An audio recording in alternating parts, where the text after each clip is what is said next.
Hey guys, and welcome back again sa Happy Tummy Channel. Sa ngayon, panibagong araw at panibagong negosyo recipe na naman ang ating matututunan ngayon. Yes guys, itong 3 piraso ng itlog at 1 piraso ng crispy fry ang ating gagamitin lang. Napakadali lang at tsak nadudumugin ka pag ibinenta mo ito. Kung ano yan, halika't simulan natin ang pagluluto.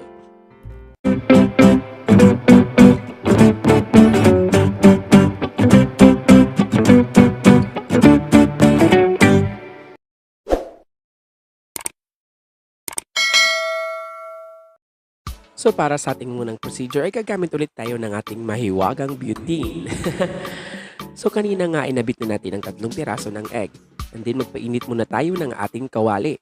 At maglagay tayo ng konting-konting oil lang para hindi dumikit ang ating itlog.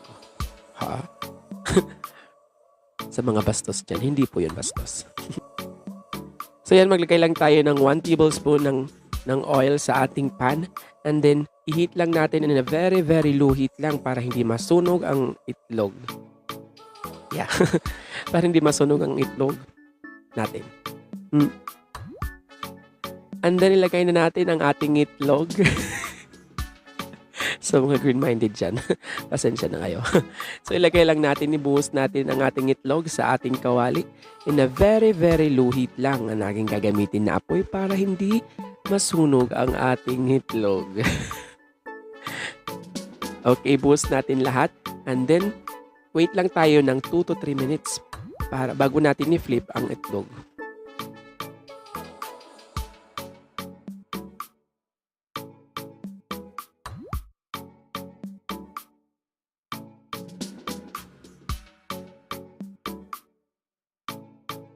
So, ito na nga guys, after 3 minutes, ay pwede natin i-flip ang ating itlog.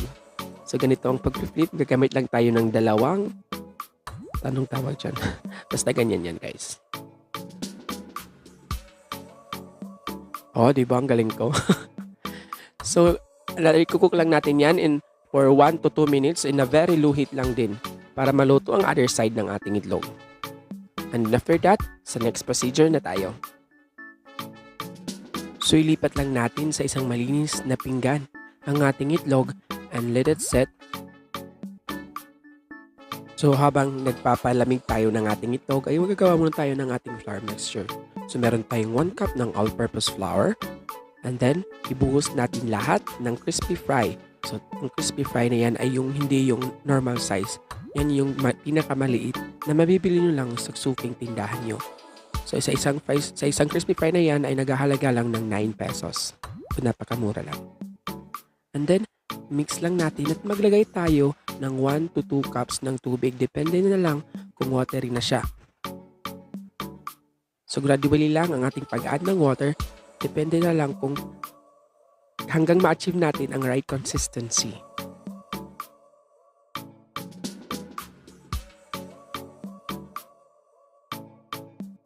So habang tayo nag-mix, kung hindi ka pa nakasubscribe sa aking channel, huwag ka nang magkutubiling mag-like and subscribe and hit that notification bell and click all para update ka sa ating mga daily uploads. At kung kailangan mo ng mga negosyo ideas, mga kaibang recipe ay nandito ka sa channel ko. Click mo lang yung aking channel at hanapin nyo lang sa aking mga latest videos. So set aside lang natin at sa next procedure na tayo. So dahil malamig na ang ating itlog ay kakat natin into half. And then, ikakat din natin into half ulit ang another half. So, at kakat natin into 1/4. Ha? And then, slice lang natin kung anong gusto mong sizes. Pwedeng horizontally. Or maggawa ka ng box. Okay lang yung gilid na yan dahil magagamit pa yan mamaya.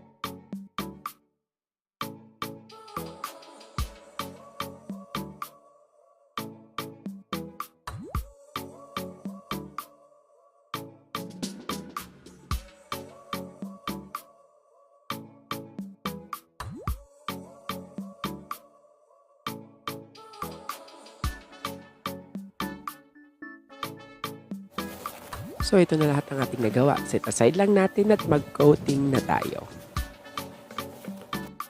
So, ang ating ingredients lang sa pag-coat ay ang ating ginawa kanina at breadcrumbs. Yun lang. So, ibuhos muna natin ang ating na-slice na itlog dun sa ating ginawang slurry ba yan. and then mix lang natin.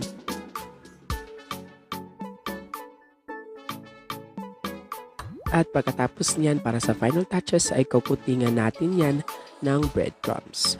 So repeat the process lang sa lahat ng itlog.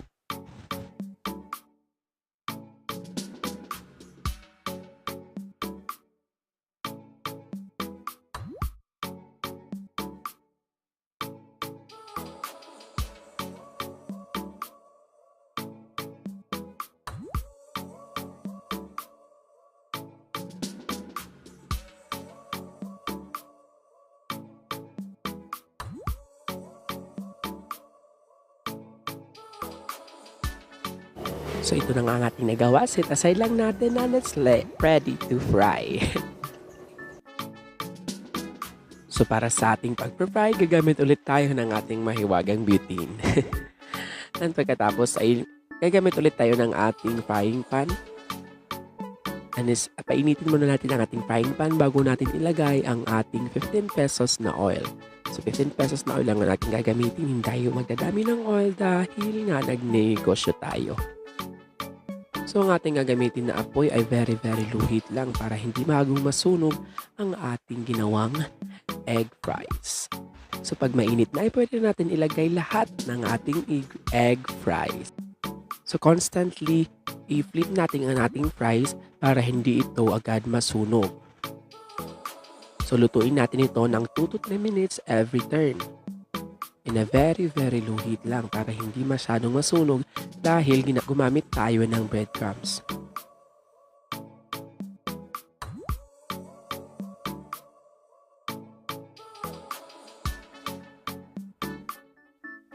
At ayan guys, kung ang hanap mo ay mga negosyo ideas at kakaibang recipe, ay nandito ka sa aking channel kaya't mag-subscribe ka na at hit notification bell para updated ka sa ating mga daily uploads. Check nyo lang yung aking mga latest videos at nandun lahat ang hinahanap nyo.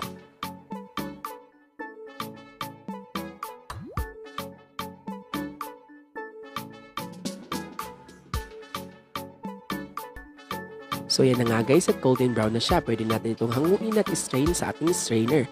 At palamigin and let it cool and we're ready to plating.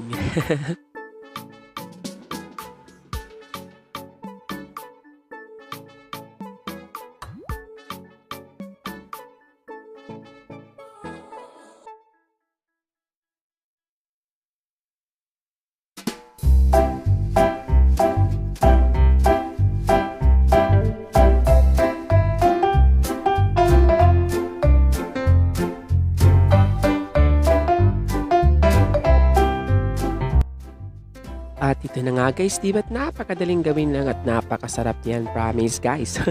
So pwede mo itong ibenta ng 2 to 3 pesos bawat isa. Depende na lang sa laki ng ginawa mo at sa marketing mo. Pwede mo itong isawsaw sa mayonnaise or sa ketchup lang.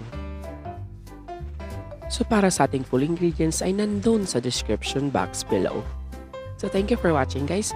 Don't forget to like and subscribe and hit the notification bell para updated ka always sa ating mga daily uploads. So thank you for watching, stay safe, God bless, and see you again on our next video.